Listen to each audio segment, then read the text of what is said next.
আপনারা যে খবর জানেন, একটা আপডেট খবর হচ্ছে ওনাকে সিঙ্গাপুরে নেওয়া হয়েছে। অবস্থা সংকটাপন্ন। সিঙ্গাপুরের পররাষ্ট্র দপ্তর থেকে বাংলাদেশ সরকারকে জানিয়েছে। আমরা তার জন্য কেন কাঁদি, কেন বলি?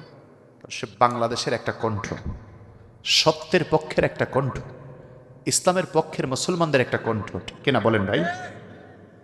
সংকটাপন্ন, কিন্তু অনেকে বলছেন সে মৃত্যুবরণ করছে। আসলে এটা গুজব।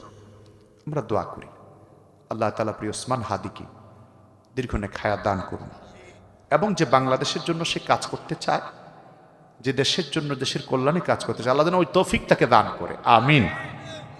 এভাবেই আমাদের দেশে যারা বিশৃঙ্খলা সৃষ্টি করতে চায় তাদের ব্যাপারে আমাদের সতর্ক বার্তা, আমরা আমাদের দেশকে কখনোই কারো গণরাজ্য বানাতে দেব না ইনশাআল্লাহ। বলেন ঠিক না? এই দেশটা আমাদের। সুতরাং এই দেশকে যারা আরেকটা রাষ্ট্রের